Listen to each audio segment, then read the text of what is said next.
Now okay, you can go to your apps. First of all, you need to log into your dashboard, then go to your apps. Now click on this fontify app. Now it's loading.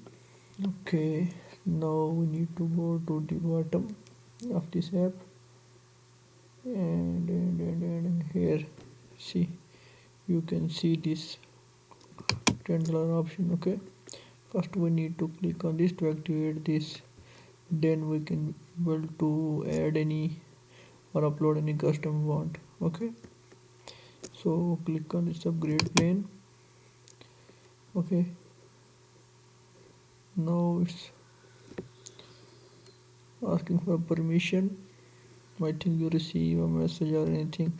See, first 20 font one time charged, approve, waiting for confirmation. I think you need to approve this, or